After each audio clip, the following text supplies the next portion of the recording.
Reka tugushimire mu izina rya Yesu Kristo wa Nazareti ho tubanira kandi ukabana natwe weho wemeye ko tuzajya tubana umunsi ku munsi hano ku Izabisoza TV. Mana y'amahoro guhumugisha kandi kwishimire cyane. Twifuza yuko watera imbere, twifuza yuko ubugingo bwawe bwagenda neza, twifuza yuko Mwuka Wera yakorera muri wowe, Imana ikwishimire cyane. Uyu munsi n'ubundi tugarukanye na Revera. Turashaka kugira ngo tuze kutuganirira kandi byagutse, atari ikiganiro ahubwo agiye kwigisha. Nyabuna niba hari ujya ugira amatsiko yo kumenya ijambo ry'Imana, uyu ni inzu y'ibitabo ariko by'Umwuka Wera. Ba hafi rero ntujye kure, ikiganiro nakwifuriza ko wagitangira ukakisoza. Nukuri Imana y'amahoro iri buze kubana nawe kandi umugisha w'Imana uri buze kukubaho. Dushimiye abantu bari burengerazuba, Iburasirazuba, Amajyepfo n'Amajyaruguru, umujyi wa Kigali n'Agataracu y'Abadiaspora, abantu badukunda bacecetse, ndavuga abantu batakoze subscribe ariko bakaba ari ibiganiro dukora. Abantu mwese mukurikirana abakozi b'Imana mukanabahesha n'umugisha, Imana baha umugisha. Ntabatindiye rero, reka nsabe umushumba abasuhuze, namara kubasuhuza asenga Imana atugezeho icyo Umwuka Wera yashize ku mutima we. Imana y'amahoro ibishimire cyane. Murakoze cyane. Mbere yuko tuganira, reka tubanze tubibwire, nyuma turasenga Imana tubone gukomeza ikiganiro cyacu. Nitwa Habiyambere Gerard, nk'uko mumaze kutumenyera kuri Izabisoza TV. Rumushumba, umwe mu bashumba bageze mu zabukuru kandi kaba mbarizwa mu itorero rya ADPR. Bityo rero dushimye Imana yongeye kuduhereza uyu mwanya mwiza wo kuganira n'abaduteze amatwi, kuganira n'abatureba bari hirya no hino kandi bakunda ijambo ry'Imana. Unyemerere ngusengere, wewe witeguye kubana natwe, wewe witeguye kuzumva iki kiganiro aho uzaba uri hose. Imana ikingura umutima wawe kugira ngo umenye ubushake bw'Imana kuri wowe. Dusenge. Mana, ndagushimiye kubw'uyu mwanya mwiza tugezemo.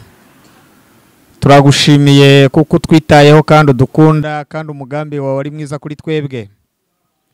Twemerere rero muri uyu mwanya ushorere ijambo ryawe, wiyigishiriza abantu bawe, kuko ari wowe uzi igikenewe n'igishakwa mu bantu bawe. Twebweho turi ibikoresho, udukoresha uko ushaka kandi ibyo ushima n'ibyo ushaka aba ari byo bisohoka mu kanwa kacu. Si ku bwacu ahubwo ku bwawe, ndaba ari twe tuboneka aba ari ugaragara. Turagushimiye mu izina rya Yesu, amen. Dushimiye Imana rero kubw'uyu mwanya mwiza, nk'uko namaze kubivuga muri iki kiganiro.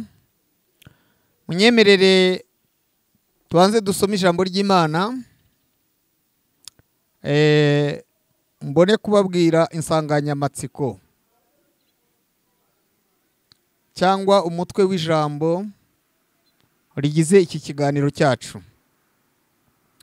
Turasoma mu rwandiko Pawulo yandikiye Tito ibice 3. Turasoma duhereye ku murongo wa 3 tugeze ku murongo wa 8a. Ubwo turasoma umurongo wa 3, uwa 4, uwa 5, uwa 6 n'uwa 7. Uwa 8 turasoma a y'uwo murongo. Dusome mu izina rya Yesu.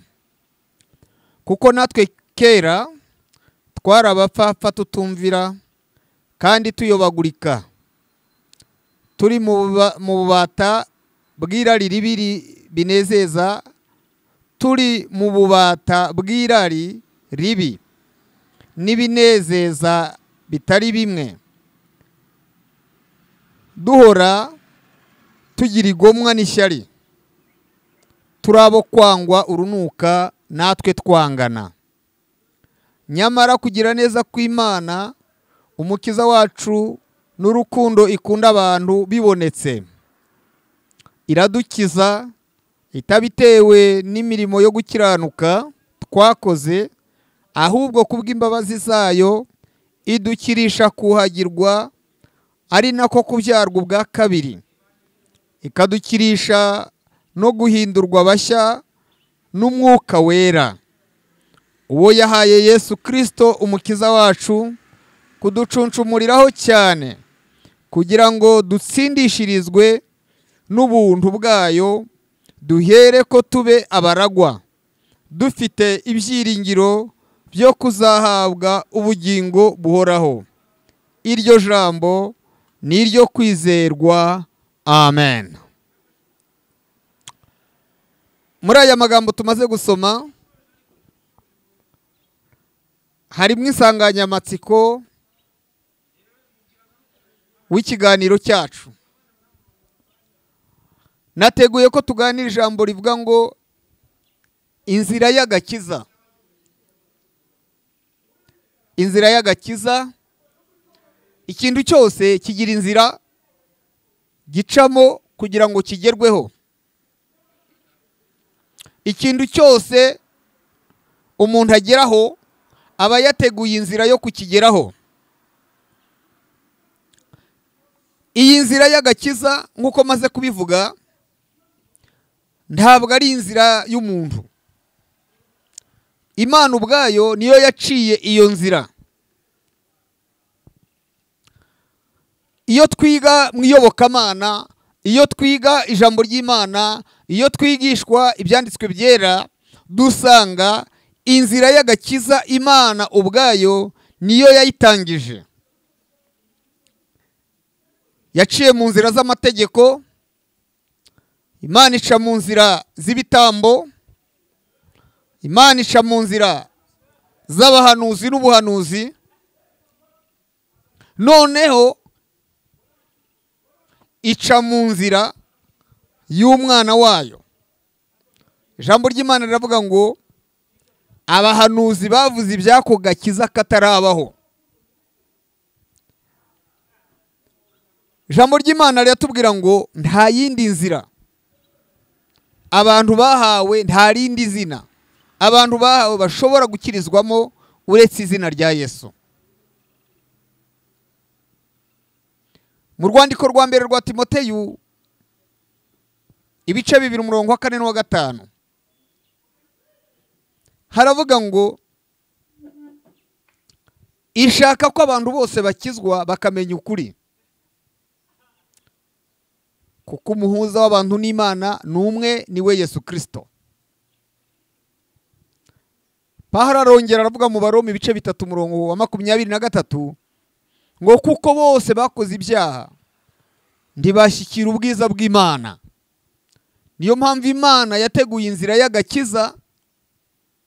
Ako gakiza niko twita agakiza kazanwe na Yesu Kristo. Nibwo buntu kandi n'imbabazi. Tumaze iminsi duhura n'ibibazo byinshi mu myigishirize no mu bigisha batandukanye. Ugasanga agakiza abantu bagahinduye nk'agakiza kazanwa n'umuco. Umuntu agashaka gukizwa ashingiye ku muco wabo cyangwa w'iwabo. Abandi agakiza bakagashakira mu mashuri, kavuga ati niga teoloji nyinshi, iriyobokamana rizangwiramo ari ryinshi, ubwo nzaba mpawe agakiza. Ariko siko biri. Abandi inzira y'agakiza bayihinduye nk'ubuvumbuzi runaka. Ntabwo agakiza ari ubuvumbuzi bw'abahanga runaka nk'uko ibintu byose bigenda bivumburwa. Kandi agakiza si umuco w'ahantu cyangwa tuvukiramo, ahubwo agakiza ni igikorwa cy'ubuntu bw'Imana, ni igikorwa cy'imbabazi z'Imana. Icyo gikorwa rero dukorerwa n'Imana ubwayo tubyita impano y'ubuntu twahawe. Ni nayo mpamvu Pawulo mu nzandiko ziwe, Pawulo uyu mugabo ndamukunda cyane, avuga ngo ntiduhererwe ubuntu bw'Imana kubupfusha ubusa cyangwa kubukerensa. Kubera ko abantu batazi agaciro k'ubuntu, niyo mpamvu bagafata uko bakabonye bakakita amazina runaka cyangwa bakakitirira ibintu runaka cyangwa bakagashushanya n'ibintu runaka. Agakiza, ndasubiramo, ni igikorwa cy'ubuntu n'imbabazi bituruka ku Mana. Kuwabyakiriye rero ni impano umuntu ahabwa n'Imana, kubera ko Imana idukunda kandi ikunda umwana w'umuntu. Twasomye ijambo ry'Imana hano ryatubwiye ngo kuko natwe kera twari abapfapfa, tutumvira, tuyobagurika, turi mu bubata bw'irari ry'ibitunezeza bitari bimwe, tugira igomwa, tugira ishyari, ndetse twari abo kwanga urunuka, natwe twangana. Kuba dukurikiye aya magambo muyakurikire neza, ngo nyamara kugira neza kw'Imana umukiza wacu kubonetse iradukiza, haleluya, itabitewe n'imirimo myiza, itabitewe no gukiranuka, itabitewe n'ubupfura, itabitewe n'ubunyangamugayo, ahubwo ibitewe n'ubuntu n'imbabazi yatugiriye.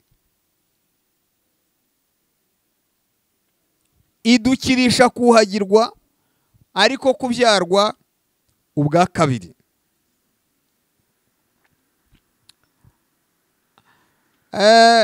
Iri jambo nararisomye, maze kurisoma nditekerezaho cyane. Iratwuhagira ariko kubyarwa ubwa kabiri. Ntabwo yarekeye aho, ahubwo ngwiducuncumuriraho n'umwuka wera, uwo yahaye Yesu. Ngo iryo jambo ni iryo kwizerwa. Imana ishimwe. Maze gusoma aya magambo nasomye mu bindi bitabo, biravuga ngo iratumesa, iratwuhagira, iradusiga, iranutunogereza, iratwambika, maze turaberwa. Ku bakristo bakijijwe hari ubuhamya abantu bakunda gutanga. Umuntu akavuga ngo ndashima Imana ngo kubw'aka gasura mu mbonana, mbere sinari umuntu, ngo ariko aka gasura mu mbonana ni agasura ka Yesu. Byerekana ngo hari aho Imana yadukuye mu bibi byonona nk'uko twabivuze, ndetse ntabwo ari ibibi gusa, ngo twarabo kwangwa urunuka, ngo ndetse natwe tukangana, ariko kugira neza kw'Imana kubonetse iradukiza. tuyihereze icyubahiro. Iradukiza. Ntabwo rero agakiza ari ukuba inyangamugayo bitewe n'aho wavukiye cyangwa nuko wavutse. Ntabwo agakiza ari ugutozwa disipurine runaka y'imyifatire n'imyitwarire, cyangwa ngo aba ari umuco twatojejwe, twamenyerejwe. Hari n'ukundi kuntu agakiza tujya tugafata dukurikije imyitwarire yacu yo mu madini n'amatorero,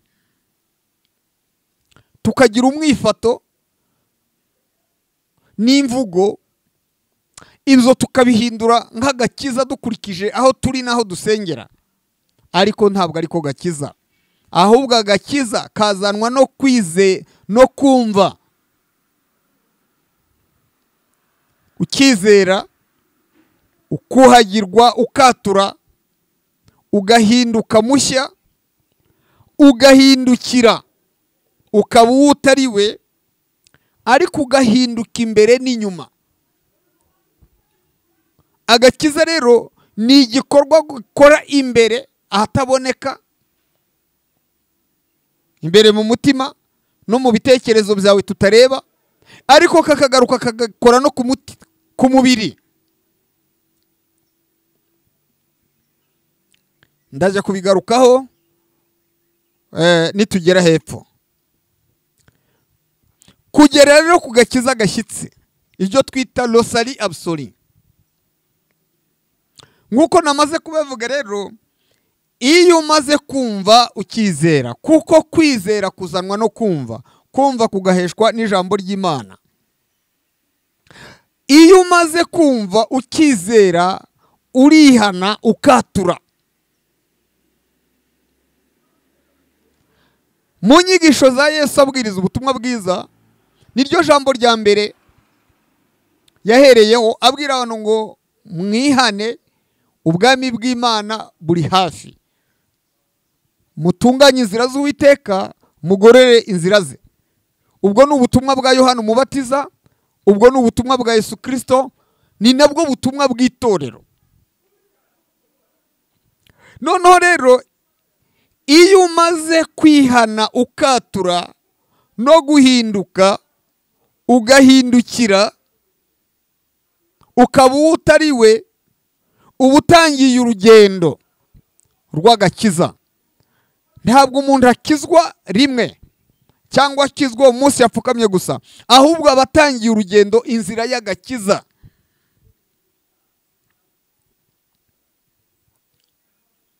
Kugira ngo tuzagere ku gihagararo gishyitse cya Kristo.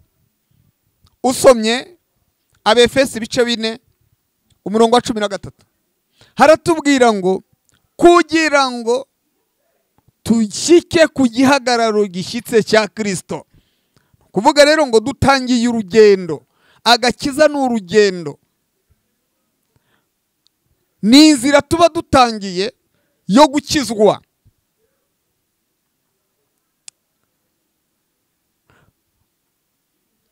Usomye mu gitabo cy'Umugenzi, Mukristo yagiye ahurirana n'abantu benshi batandukanye. Muri bo yasanze abantu basinziririye muri iyo nzira, ariko basinzirira ku nkike z'iyo nzira. Muri icyo gitabo cy'Umugenzi, gusinzirira ku nkike, kuko uru rugendo ni urugendo rurambye. Ni urugendo rurambye kandi runanije abantu benshi.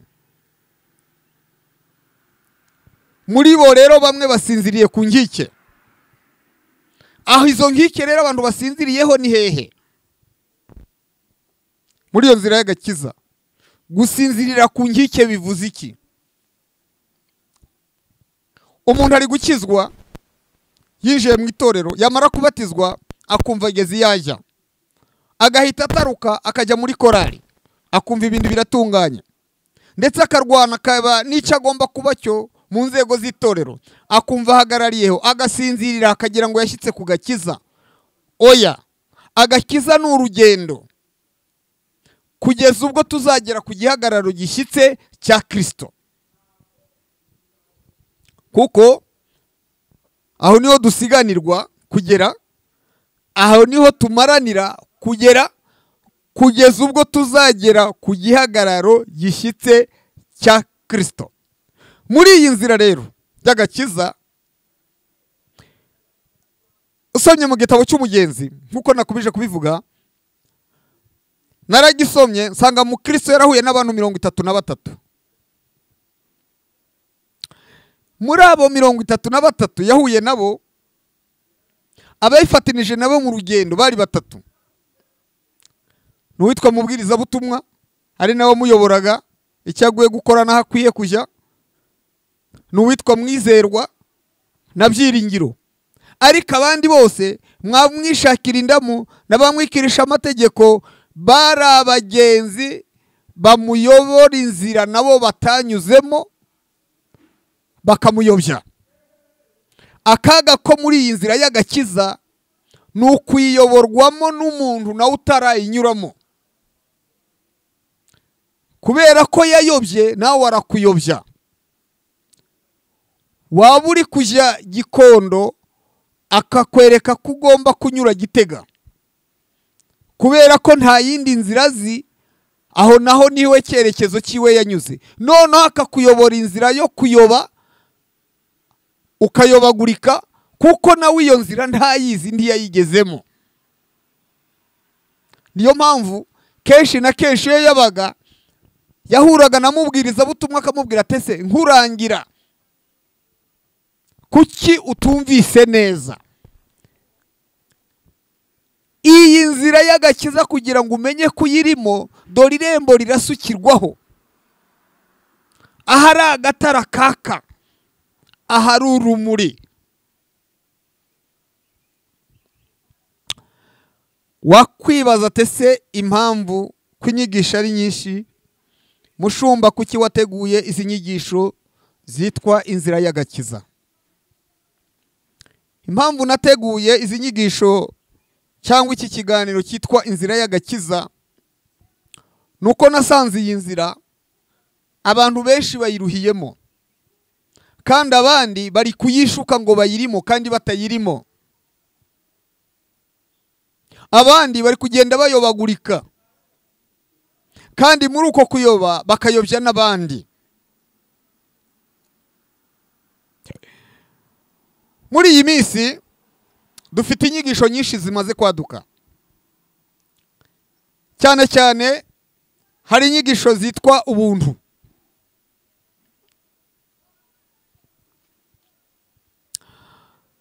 Iyo nkurikije uko numva zigishwa, sanga abantu bari kuyobya abantu. Ariko unyemerere muri iki kiganiro, nubwo ntazinjira neza, ariko ndagira ngo ngucire inzira, nkwereke iyo nzira y'agakiza iyo ariyo.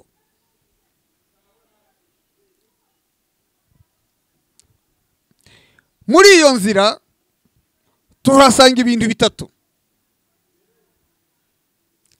Gutangira iyo nzira y'agakiza, ndagira ngo nkubwire wondeze amatwi ibintu 3 bituma dutangira,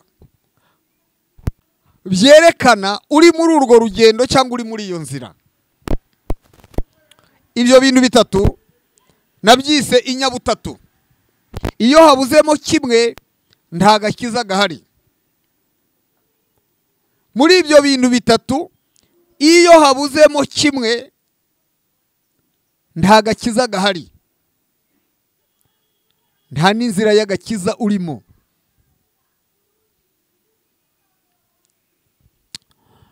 Wakwibaza ngo ese ibyo bintu 3 ni ibihe? Icya mbere, hari ijambo dukunda gukoresha ryitwa gutsindishirizwa. Nababwiye ko ari inzira y'agakiza igizwe n'ibintu 3. Ibyo ni isinyabutatu: ni ugutsindishirizwa, ni ukubyarwa ubwa kabiri, ni ukwezwa no gutunganywa. Ndagenda mvuga mu ncamake kuri buri kimwe,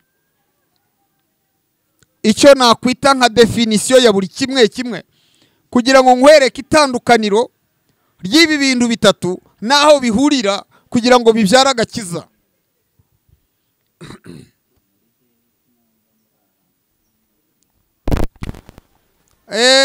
Turasoma ijambo ry'Imana mu Baroma ibice 5 umurongo wa mbere kugeza ku murongo wa 5.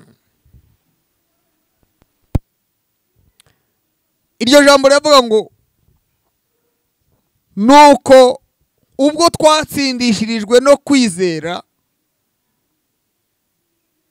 dufite amahoro ku Mana umukiza wacu,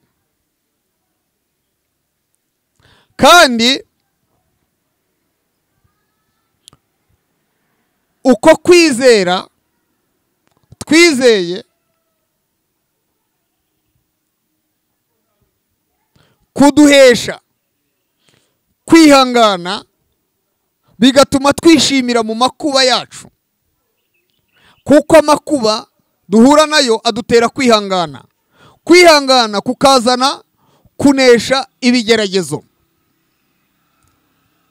Muri iyo nzira rero ikintu cya mbere ni ugutsindishirizwa. Gutsindishirizwa ni iki? Gutsindishirizwa ni ihumure ryo mu mutima, ni uguhumurizwa, ni amahoro yo mu mutima. Ubwo twatsindishirijwe no kwizera dufite amahoro ku Mana umukiza wacu.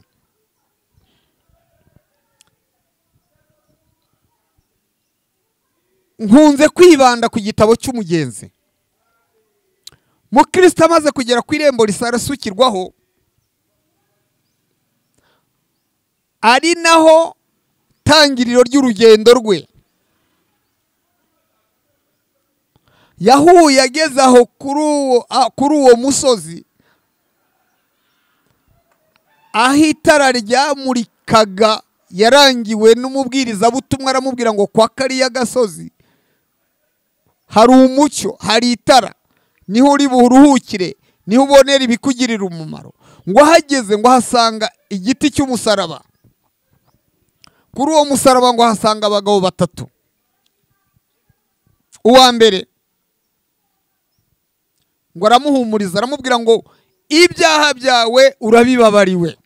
Ijambo ry'ihumure, ijambo ry'amahoro, kubera ko yagendaga atakavuza induru avuga ngo bugingo bugingo bugingo bugingo budashira, kubera ko yarahetse umutwaro w'ibyaha umuremereye. Umuntu amaze kumubwira ngo ibyaha byawe urabibabariwe, humura, ngo wa mutwaro uhubuka ku mugongo, ngo wikubita mu cyobo cyaraho, mu mva yaraho, ngo uramanuka. Ngo nawe atangira kuririmba aravuga ngo iteka nagendaga ndemerewe n'ibyaha, nta na kimwe nabashe kubona cyangiriye umumaro. Ndashima umusaraba, ndashima yamba nziza, ngo ariko cyane cyane ndashima umwami Yesu. Yari amaze guhumurizwa, yumva nta teka giciriweho, yumva araruhutse umutwaro wari umuremereye, yumva aguwe neza. Niba uko waba uri kose, mu idini, mu itorero, ariko utarabona amahoro yo mu mutima, utarumva ihumure riguhumuriza, uracyafite ikibazo. Uracyafite ikibazo. Nzira ya mbere y'agakiza muri iyo nzira ni ugutsindishirizwa, ni ihumure ryo mu mutima ukumva uraruhutse. Muri cya gitabo twasomyemo cya Tito ibice 2 umurongo wa 11 haravuga ngo ubuntu bw'Imana buzanira bose agakiza bumaze kuboneka, butwigisha kureka kutubaha Imana no kureka irari ry'iby'isi, bukatwigisha kujya twirinda dukiranuka twubaha Imana. No mu gihe cya none tugomba kubaha Imana, no mu gihe cya none. ni ukuvuga rero ngo ni urugendo ruhoraho, ni urugendo rukomeza, kandi ni urugendo rurambye. Ndasubira mu iri jambo ryo muri Tito, ubuntu bw'Imana buzanira bose agakiza, bumaze kuboneka buratwigisha. Aha rero niho turi guhura n'ikibazo cy'abantu bamwe mu nyigisho zimwe zirimo zigisha abantu ngo ubuntu bwarabonetse, Yesu yaraje aratubabarira, aratweza, yapfiriye bose, abavutse n'abataravuka, abiba n'abajura n'abasambana n'abagizi ba nabi n'abanyarugomo n'abasinzi n'abanywi b'urumogi n'ibiyobyabwenge by'uburyo butari bumwe, yarabapfiriye. Ndabyemera hoto. Iyo tumaze kumenya ubwo buntu twagiriwe, ubwo buntu rero ni ishuri tuba tugiyemo, butangira kugenda butwigisha kureka kutubaha Imana, rwa rugendo rwacu nababwiye rw'agakiza, dushaka uburyo twakubaha Imana mu myitwarire yacu, mu migenzereze yacu, mu ngeso zacu no mu mico n'imiterere zacu.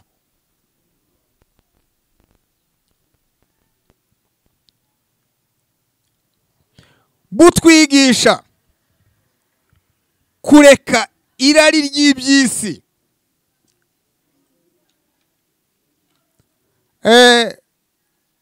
mu kanya ndibuze kubereka ibyo dukizwa ibyo ari byo. Butwigisha kujya twirinda, dukiranuka, twubaha Imana no mu gihe cyacu cya none, abejo mu gihe cyabo, abanone mu gihe cyabo, n'abejo hazaza mu gihe cyabo. Twigishwa kureka kutubaha Imana, kugandukira Imana, kwitandukanya, kureka iby'isi. Turi mu isi, wakwibaza ngo ese nk'umuntu yareka irari ry'iby'isi gute kandi ari mu isi? Niho ngiye kwinjira. Pawulo yandikiye itorero ry'i Korinto arabwira ngo byose ndabyemererwa, iby'isi byose biri imbere yacu, biri imbere yawe, biri imbere yanjye, ariko aravuga ngo byose ntabwo ariko bingirira umumaro. Niyo mpamvu Imana yaguhaye ubwenge bw'amahitamo. Icyo ni kimwe. Icya kabiri, yaratumurikiye, itanga ubuntu bwayo n'imbabazi bituruka ku mwana wayo Yesu Kristo. Niho Pawulo yavuze rero ngo ku by'isi imeze nk'ubambwe, kuko nabambanywe na Kristo, sinjye uriho ahubwo Kristo uri muri jye niwe uriho. Ubuntu bw'Imana rero butwigisha kureka irari ry'iby'isi. Niba rero twaravuye mu by'isi tukakira agakiza, si ngombwa ngo tubisibiremo. Mwanditsi Petero mu rwandiko rwe rwa 2:20 yaravuga ngo niba kumenya Yesu Kristo kwaradukuye mu by'isi byonona, tukongera kubisubiramo, niba warakijijwe ugakizwa ubusinzi, ugakizwa ubusambanyi, ugakizwa ubujura, ugakizwa ingeso mbi na bya bindi byonona byangiriza, ukabivamo ukongera ukabisubiramo, ni wa mugani usohoye ngo imbwa yarutse ibirutsi bisubiramo, ingurube yiyuhagiye yongeye kwivuruguta. Byerekana ngo nubwo twagiriwe ubuntu, ubwo buntu ntitugomba kubukereza. Niho Pawulo avuga ngo ubuntu twagiriwe ntabwo tugomba kubuhindura umudendezo wo gukora ibyaha, ngo dukore ibyaha ubuntu busage, ahubwo tugomba kugenda twirinda, kuko ubuntu twahawe butwigisha kwirinda, tukagenda dukiranuka, dushaka uburyo twubaha Imana. mu gihe cyacu no mu gihe kizaza. Iyo ni intambwe ya mbere yo mu nzira y'agakiza. Intambwe ya kabiri ni ukubyarwa ubwa kabiri. Kubazi kuba twumva iri jambo gutsindishirizwa, nsubiyeho gato, mu gifaransa barikoresha neza cyane, baravuga ngo ni justification. Justification ni ijambo rikoreshwa mu butabera. Kuba justifié suko uba watsinze urubanza, ahubwo nuko watsinzwe hakabona ukwitwarira igihano cyawe akacyakira akajya mu cyimbo cyawe. Ni ukuvuga ngo natwe twatsindishirijwe no kwizera, dufite amahoro ku bwa Yesu Kristo wadutsindishirije, wikoreye ibyaha byacu, aba incungu y'ibyaha byacu. Turamwemera, turamwakira. Mbese nawe uramwemera nkuko nanjye namwemeye?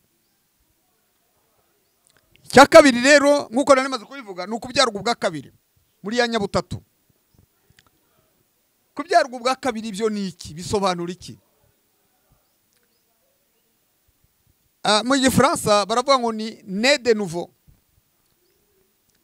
être justifié, être régénéré plutôt, être transformé. Mu jambo rimwe gusa, ni ugupfa mu ngeso. Mu rwandiko rwa kabiri Pawulo yandika itorero ry'i Korinto ibice 5:17 haravuga ngo abari muri Kristo Yesu nta teka bazacirwaho.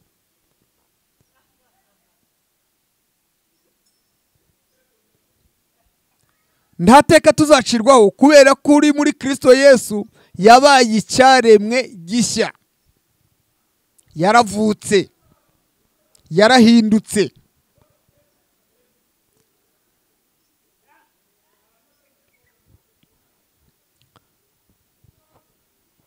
Uwitwa Nikodemu w'umunyamategeko yahuye na Yesu. Ngewe mbita abahanga babiri. Umwe yari umuhanga mu by'umubiri cyangwa mu by'ubu buzima, undi yari umuhanga mu by'umwuka. Nikodemu mu bice bitatu by'ubutumwa bwiza bwa Yohana,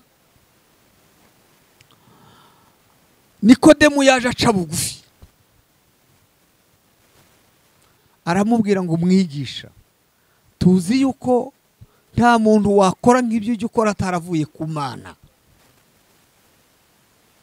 Ariko Yesu kubera ko azi ibiri mu mitima y'abantu, aramubwira ngo nukuri Nikodemu, umuntu natabyarwa ubwa kabiri ntashobora kuraga ubwami bw'Imana.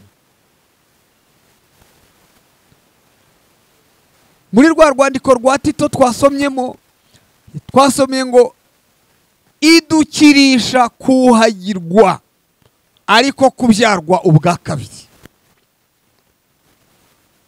Iri jambo ryitwa kubyarwa ubwa kabiri ntabwo Nikodemu yaryumvise. Nikodemu abaza Yesu ngo mbese umuntu yasubira mu nda ya nyina akongera akavuka? Yesu aramubwira ngo nukuri umuntu natabyarwa n'amazi n'ijambo ntashobora kuraga ubwami bw'Imana. Byerekana rero ngo umuntu agomba kuvuka mu buryo bubiri. Cyambere ni ukuvuka mu buryo bw'umubiri, kwa so no kwa nyoko no kwa sogokuru n'igisekuru cyawe. Aho rero mu byo dukizwa n'ayo maraso twavukiyemo, noneho tukavuka ubwa kabiri, ariko kuvuka mu buryo bw'umwuka. Ese mu buryo bw'umwuka umuntu avukira mu buryo bw'umwuka te? Abyarwa n'ijambo ry'Imana. Nigeze kubikomozaho ndavuga ngo agakiza kazanwa no kumva, ukizera, wamara kwizera ukihana ukatura, wamara kwatura ibyaha wakoze ugahinduka mushya, ugahindukira, ugatangira iyo nzira rero yo kugenda uhinduka uko bukeye n'uko bwije, kugeza ubwo tuzagera ku gihagararo cya Kristo. Niyo mpamvu nababwiye ngo agakiza, inzira y'agakiza ni urugendo rurambye, ni urugendo rurerure. Niyo mpamvu bamwe bari kurunanirwamo bakabishingukamo, bakabona n'ibishyize kera, bakabona birarambiranye. Kandi ijambo ry'Imana rivuga ngo uwihangana akageza imperuka azakizwa. Kandi ni urugendo rurimo amakuba, rurimo inzara, rurimo ubukene, rurimo ibihombo, rurimo ibintu bitandukanye. Ibyo byose birasaba rero kubyihanganira, kuko na Pawulo ubwe yaravuze ngo ibyarindamu yanjye nabihinduye igihombo ku bwa Kristo. Kubyarwa ubwa kabiri rero ni ugupfa mu ngeso, mu myifatire, mu mitekerereze. Nibyo nigeze kuvuga ngo agakiza ndikazanwa n'umuco. Hari n'ibyo duhindukaho mu muco. Abantu benshi bakunda kugira ikibazo cyo kwibaza ngo mbese agakiza n'umuco bihuriye, bitandukaniye. Igisubizo ni iki: hari imico myiza, hari n'imico mibi. Agakiza rero gahindura iyo mico mibi, noneho imico myiza tukayikomeza, kuko ariyo iturukamo imbuto tugenda twerera abandi, abatureba batazi ibyako gakiza. Ikibwira ko abantu twakijijwe ni ibyo tugaragaza inyuma yacu. Imbere naharebwa n'Imana, ntabwo harebwa n'umuntu.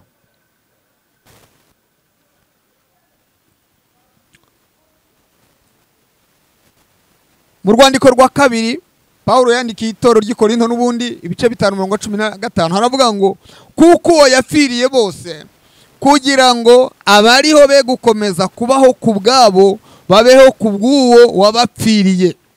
Ni ukuvuga rero ngo iyo tumaze gukizwa, gutsindishirizwa, tukavuka ubwa kabiri, tuba twidantifiya na Kristo, gusa na Kristo, kumera nka Kristo, kugenda nka Kristo, kwitoza imico ya Kristo n'ingeso za Kristo.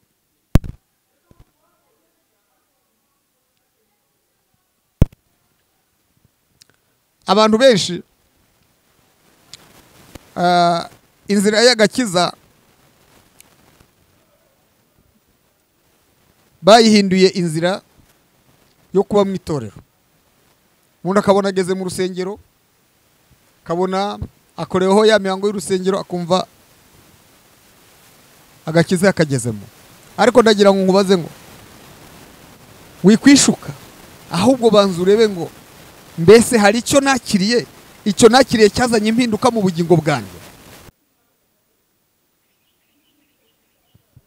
Kubyarwa ubwa kabiri rero ni ugupfa mu ngeso no mu myifurize y'uburyo butandukanye. Imana igufashe rero. Hari ingingo ya gatatu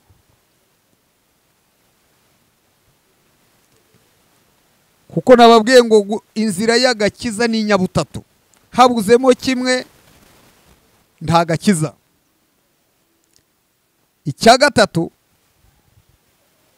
ni ukwezwa no gutunganywa, ibyo bita sanctification et purification.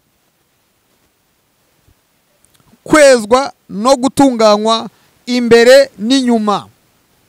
Mu rwandiko rwa mbere rw'Abatesalonike ibice 5:23 haravuga ngo Imana y'amahoro ibeze mwebwe ubwanyu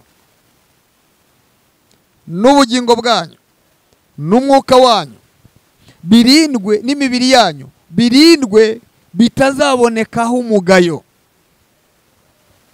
Agakiza rero ni ukwezwa no gutunganywa, kwemera Kristo n'amaraso ya Kristo n'igitambo cya Kristo, tukemera kuba ibyaremwe bishya, tukagenda n'ihumure mu mitima yacu ko twatsindishirijwe no kwizera, tugakomeza urugendo rwo kugenda twezwa, kubera ko turi mu isi itwanduza, isi iduhumanya. Niyo mpamvu urugendo rw'agakiza ni urugendo rwo kwezwa, ni urugendo rwo kugenda dutunganywa. Imana ishaka ko tugaragaza ubwiza bwayo mu mibiri yacu y'iminyantege nkeya. Imana iragira ngo tuyigaragaze mu mibiri yacu y'iminyantege nkeya. Pawulo yandika itorero ry'Ikorinto arabwira ngo ntimuzi yuko imibiri yanyu ari insengero z'Umwuka Wera, none imibiri yanyu ihuriye he n'ibishushanyo bisengwa? Imibiri yanyu ntimuyire urwaho rwo gusambana n'irari no kwifuza n'ibindi, kuko nimwe Imana ishaka gutura. Imibiri yacu igomba kwezwa kubera ko ni ingobyi ihetse ubutunzi bw'Imana buri muri twebwe.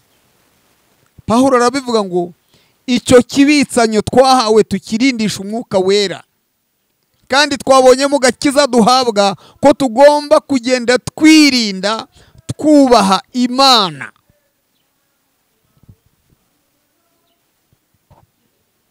Abantu rero bari kurangara bakananirwa kwirinda, ngo barakijijwe byararangiye, wajya kureba ugasanga yongeye gusubira mu byaha, yongeye gusubira mu byonona, yongeye gusubira kwivuruguta, bigatuma izina ry'Imana rigenda ritukwa risebya. ngo ese ngo kuriya niko bakizwa? Kubera iki? Kubera ko yakijijwe umupfu bwe. Hari abantu bakizwa umupfu bwe, batapfuye muri za kamere no mu ngeso zabo, batemeye igitambo cya Kristo cyo ku musaraba, badashimwa ku mico no ku myifatire, batagenda bezwa.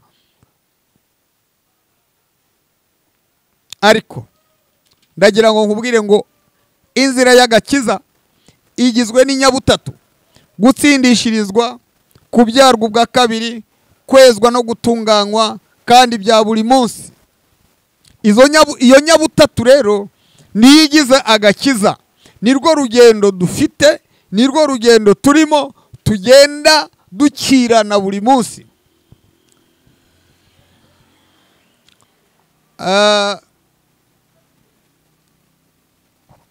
Muri iyo nzira y'agakiza nageze ubwo rero nibaza ikibazo: ese ubundi dukizwa iki? Nigeze kubivuga ngo hari igihe usanga umuntu yaravutse ari inyangamugayo, ugashakaho umuhera kugira ngo umwigishe ijambo ry'Imana. Ubundi hari igihe twigisha umuntu ubutumwa bwiza dushingiye ku myitwarire ye, dushingiye uko yitwara, dushingiye ku ngeso ziwe, dushingiye uko ameze. Wenda se ni umujura, wenda se yabaswe n'ibiyobyabwenge kugira ngo Yesu amugirire ubuntu amubature, yenda se aragenda asenya ingo z'abandi, ni umukobwa aragenda yiyandarika, ni umusore urabona yabaye zezenge. Ibyo tukabiheraho tubwiriza umuntu ubutumwa bwiza. Ariko hari n'ubureba ugasanga ubuza aho uhera umubwiriza iby'agakiza, kubera ko nifura, ni inyangamugayo, afite uburere yahawe, afite uko yatojwe, yamenyerejwe.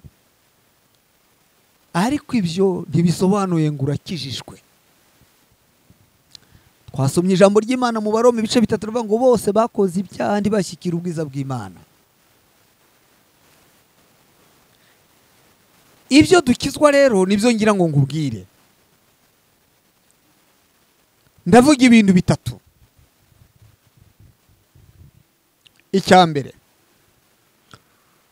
icyo dukizwa ni imbaraga za kamere y'icyaha cy'akavukire, uko twavutse. Zaburi ya 51 murongo wa 7 haravuga ngo naremanywe gukiranirwa, mu byaha nimwo mama yambyariye. uwo ni Dawudi. Mu byaha nimwo mama yambyariye, twavukiye mu ivata, tuvuka twigaragura mu byaha, mu maraso y'icyaha. Ezekiyeli 16 umurongo wa 4 kugeza ku wa 6 haravuga ngo nagusanze wigaragura mu ivata,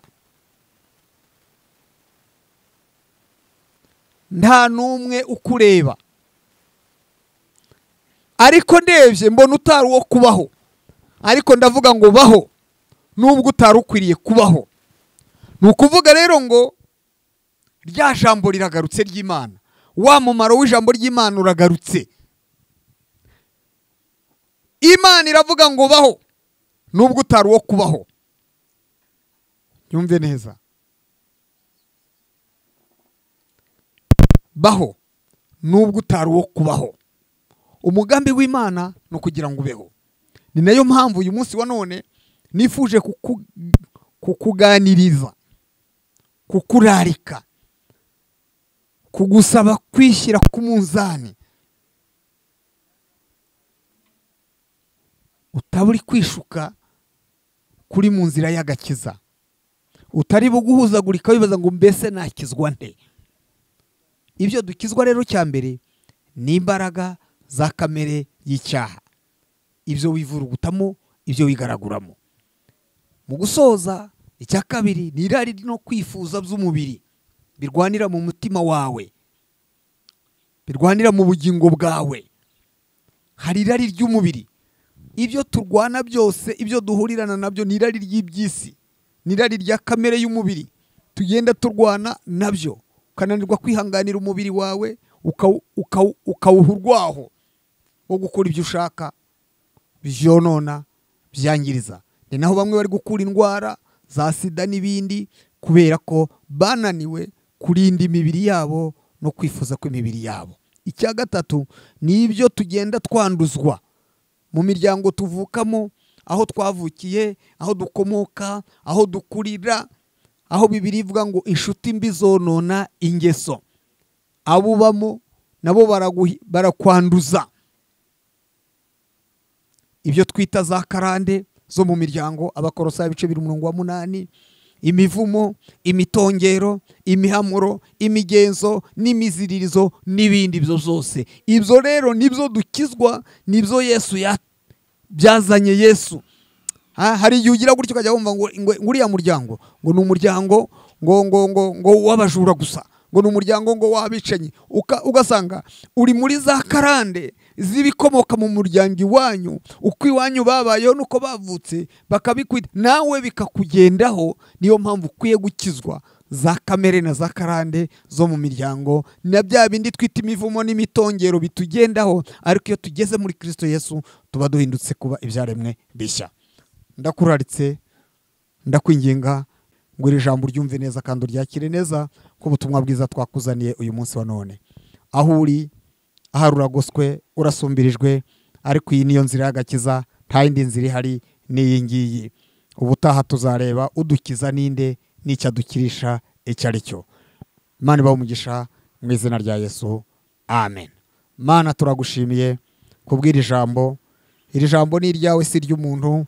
Niyo mpamvu kutwumvise, kuzuryumva wese rizagira icyo rimara mu bugingo bw'Umwuka Wera akomeze kurikuza mu mitima y'abantu, kandi rizana impinduka. Uryumva wese rimucishe bugufi, maze umushyire hejuru, kuko aricyo waduhamagariye. Komeza kubana natwe, komeza kuturinda, komeza kwagura ubutumwa bwiza muri iki gihe cya none no mu gihe kizaza, mu izina rya Yesu, amen.